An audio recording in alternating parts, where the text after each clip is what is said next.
Hi எல்லாருக்கும் வணக்கம். Welcome to one சிறப்பு சமையல். இன்னைக்கு டேஸ்டியான, கிறிஸ்பியான காலிஃப்ளவர் பக்கோடா எப்படி செய்யலான்னு பார்க்கலாம். இந்த காலிஃப்ளவர் பக்கோடா ஈவினிங் டைமில் டீ, காஃபியோட வச்சு சர்வ் பண்ணுறதுக்கு ரொம்ப ரொம்ப டேஸ்டியாக இருக்கும். அதே மாதிரி குழந்தைங்களுக்கு கொடுக்கும்போது டொமேட்டோ சாஸ் கூட வச்சு கொடுங்க. ரொம்ப லைக் பண்ணி சாப்பிடுவாங்க. இந்த டேஸ்டியான காலிஃப்ளவர் பக்கோடா குவிக்காக எப்படி ரெடி பண்ணலான்னு பார்த்துடலாம். வாங்க ரெசிபி எப்படின்னு பார்க்கலாம்.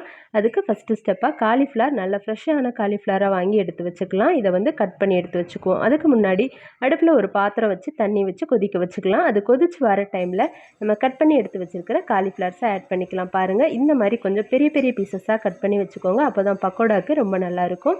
இதை வந்துட்டு கொதிச்சிட்ருக்கிற தண்ணியில் ஆட் பண்ணிடலாம்.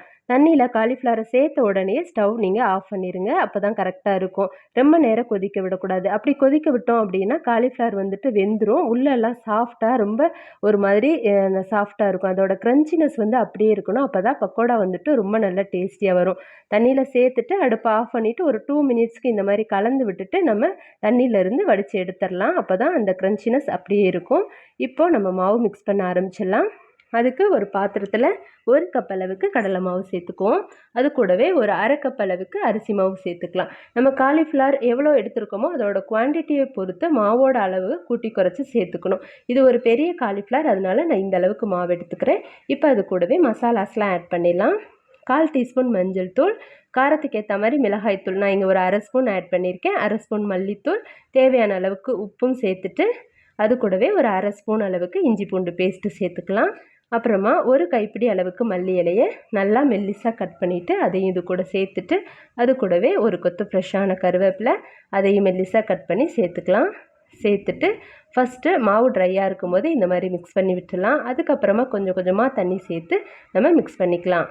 ஸ்டார்டிங்லேயே அதிகமாக தண்ணி சேர்த்துடக்கூடாது.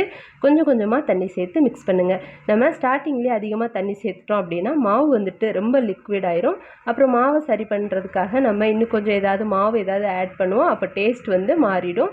அதனால் கொஞ்சம் கொஞ்சமாக தண்ணி சேர்த்து நல்லா இந்த மாதிரி மிக்ஸ் பண்ணி விடுங்க. கட்டி எதுவுமே இல்லாமல் நல்லா மிக்ஸ் பண்ணி விடணும். இந்த அளவுக்கு மிக்ஸ் ஆகி வந்ததுக்கப்புறமா இதில் கொஞ்சமாக சோடா உப்பு சேர்த்துக்கலாம். இது வந்துட்டு ஆப்ஷனல் தான், வேணும்னா சேர்த்துக்கோங்க, வேணாட்ட ஸ்கிப் பண்ணிக்கலாம்.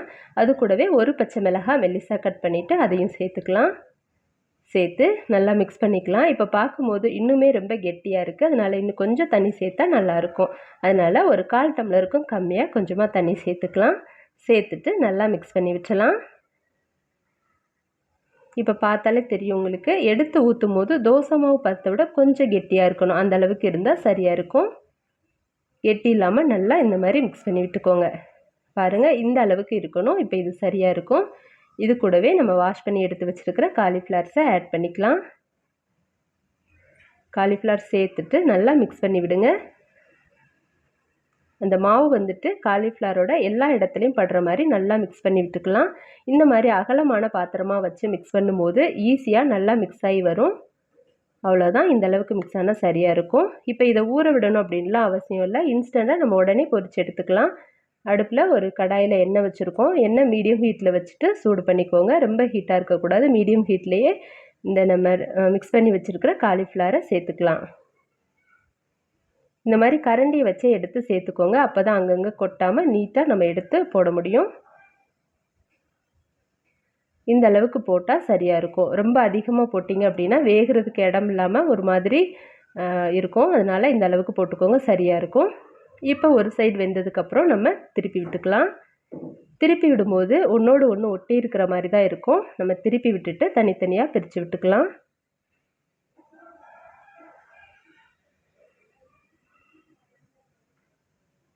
இந்த மாதிரி பிரித்து விட்டதுக்கப்புறமா நல்லா இன்னொரு சைடு திரும்பவும் திருப்பி விடுங்க. ஒரு 2-3 டைம்ஸ் இந்த மாதிரி திருப்பி விட்டு நம்ம ஃப்ரை பண்ணும்போது எல்லா சைடும் ஈவனாக வறுபட்டு வரும். அப்போ தான் உள்ளே நல்லா சாஃப்டாக வெளியெல்லாம் கிறிஸ்பியாக ரொம்ப நல்லா டேஸ்டியாக வரும்.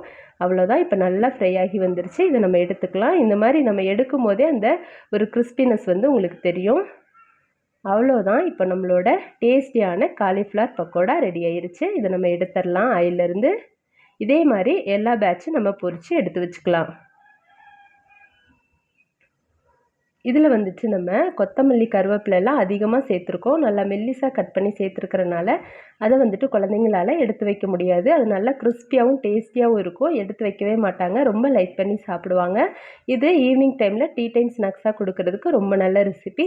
இந்த ரெசிபி உங்களுக்கு பிடிச்சிருந்தா நீங்களும் ட்ரை பண்ணி பாருங்கள். ட்ரை பண்ணி பார்த்துட்டு எப்படி இருக்குன்னு கமெண்ட் பண்ணுங்கள். நம்மளோட ஒன் சிறப்பு சமையலை சப்ஸ்கிரைப் பண்ணுங்கள். தேங்க்ஸ் ஃபார் வாட்சிங்.